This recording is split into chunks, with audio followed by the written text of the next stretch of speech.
अस्सलाम वालेकुम वरहमतुल्लाहि वबरकातुहू। मैं हूं मोहम्मद उमर, आप देख रहे हैं यूट्यूब चैनल उमर 56। मैं उम्मीद करता हूं सब ठीक ठाक होंगे और खैर आफियत से होंगे।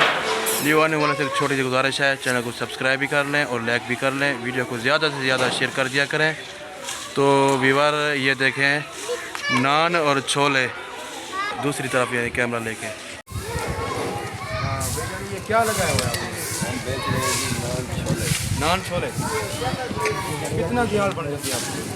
300-400 रुपये बच जाता है। 300-400 बन जाता है। तो पेट्रोल का खर्च भी है इनका? पेट्रोल का खर्च निकाल के 300-400 रुपये। नान हर रोज़ ताज़ा लेके आते हैं क्योंकि बच्चे खड़े ना, बच्चे खाते हैं ताज़ा ना ताज़ा ना। ताज़ा ना। अच्छा कितने का है? ये नान छोले 30 रुपये। यानी 30 रुपए का एक है और 10 रुपए का, ये 10 रुपए के छोले और 20 का नान। तो वैसे कितने का मिलता है?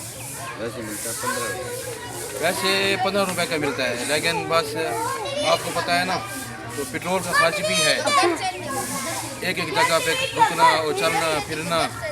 तो कुछ कहना चाहेंगे? और क्या कहना चाहें, जो वक्त अल्लाह पाक दे रहा है शुक्र का अल्लाह। हाँ, शुक्र करनी चाहिए। रोज़ी का करते हैं बस, तो अल्लाह पाक नसीब है। अब कहाँ से आते हैं? कितनी होती टीपी होतमार से आते हैं। वो कहाँ है टीपी होतमार? ये साथ ही है। अच्छा, साथ ही है, मुबारक मुबारकपुर के साथ। तो अभी चाहते हैं इजाज़त, नेक्स्ट वीडियो के साथ दोबारा हाजिर होंगे। अस्सलाम वालेकुम वरहमतुल्लाहि वबरकातुहू।